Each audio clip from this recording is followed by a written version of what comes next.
Welcome to the SOD2 clinical SNP update. SOD2, also known as MnSOD, encodes the mitochondrial antioxidant enzyme superoxide dismutase. It plays a role in converting your superoxide into hydrogen peroxide from what you can see on the image below. From hydrogen peroxide, your glutathione peroxidase and catalase converts that further into inactive products, your water and your hydrogen and oxygen respectively. SOD2 carries a variant at position 47 of the gene, a C to a T change leading to a valine to an alanine amino acid change. This SNP is reported in various tests, and there will be impact factor changes that affect various tests. Below you will see where these impact factor changes will occur, starting with DNA core in the sections of oxidative stress and recovery, also relating to DNA health and DNA sport, emphasizing the oxidative stress impact factor change in DNA health. The SNP is reported in DNA estrogen. There will be no changes to impact factors there. DNA sport recovery impact factor changes will occur for the SOD2 SNP. Then in DNA skin, no changes will be seen. And in DNA pain, the SNP has in fact been removed due to conflicts in the literature. Starting with the impact factor change in DNA health, you will see that the SOD2 enzyme destroys the free radicals that are normally produced within the cells and which are damaging to biological systems. Thus, the enzyme has important antioxidant activity within the cell, especially within the mitochondria.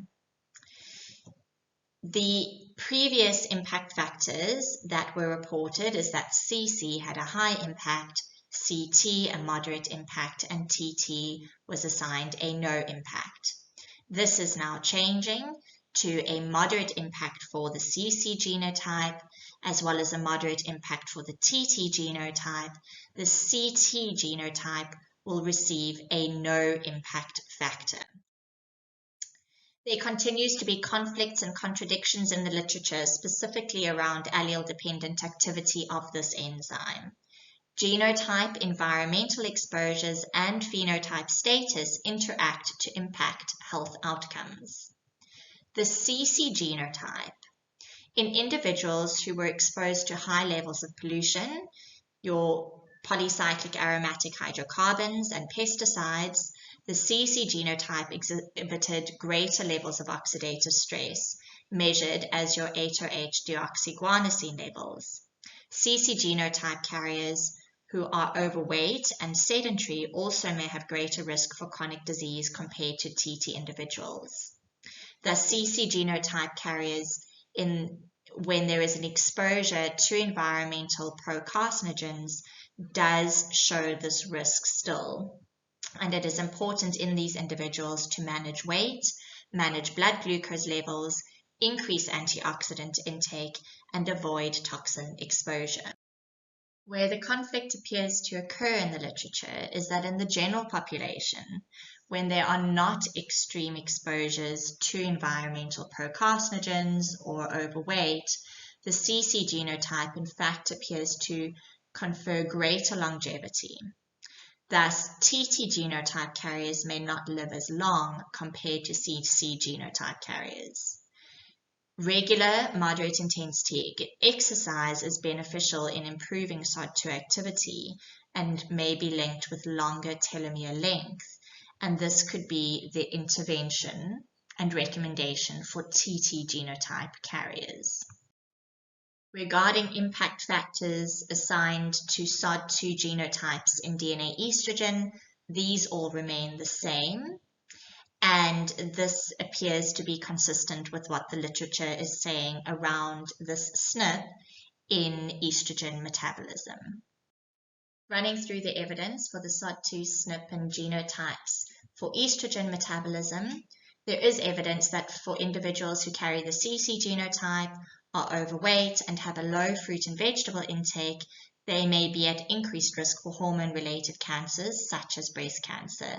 the T allele is not protective as such.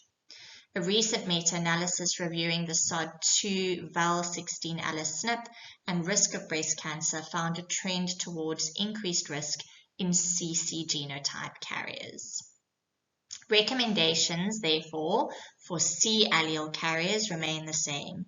Increase dietary intake of vegetables and fruit, ensure adequate antioxidant intake and levels, follow a regular moderate intensity exercise program, and ensure adequate cofactor intake, including manganese. Impact factor changes will be seen in SOD2 genotypes and DNA sport in the recovery section. To provide a little bit of background on the role of SOD2 in DNA sport and recovery. SOD2 encodes manganese superoxide dismutase, which is a potent free radical scavenger within the cell, as we know, especially the mitochondria. This is where it converts superoxide free radicals to hydrogen peroxide. It has been demonstrated that regular physical activity upregulates SOD2 expression as a result of exercise adaptation, but sessions of strenuous exercise, characterized by large amounts of radical oxygen species production, can override the cytoprotective antioxidant mechanisms, leading to muscular fatigue, cell damage, poor recovery, and impaired exercise adaptation. In this genotype impact factor change, you will see that the CC genotype was a high impact factor. It now receives a no impact. The CT genotype goes from moderate to low impact factor assignation, and the TT genotype, which used to receive the no impact, in fact is the risk genotype receiving the high impact factor, meaning that TT genotype carriers may have slower recovery. To provide a little bit more detail into these areas and the specific genotypes, the CC genotype apparently is more prevalent in elite athletes, which may speak to better recovery status. It has been associated with faster recovery, lower inflammatory levels post-exercise. The TT genotype shows a high inflammatory response post-strenuous exercise, which has been measured as high sensitivity CRP. High creatinine levels and creatine kinase, which is a marker of muscle damage in TT individuals post-intensive training in athletes, is seen more so than in CC individuals.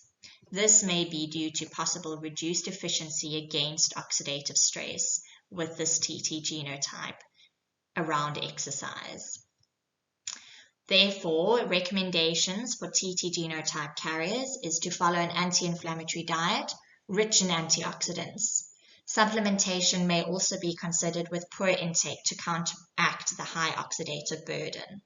Low to moderate intensity exercise should be recommended to increase SOD2 activity. Omega-3 fatty acids should be recommended. Adequate rest between intensive sessions and adequate sleep and good quality sleep. This sums up our SOD2 clinical update and impact factor changes in our DNA reports. Thank you for your attention.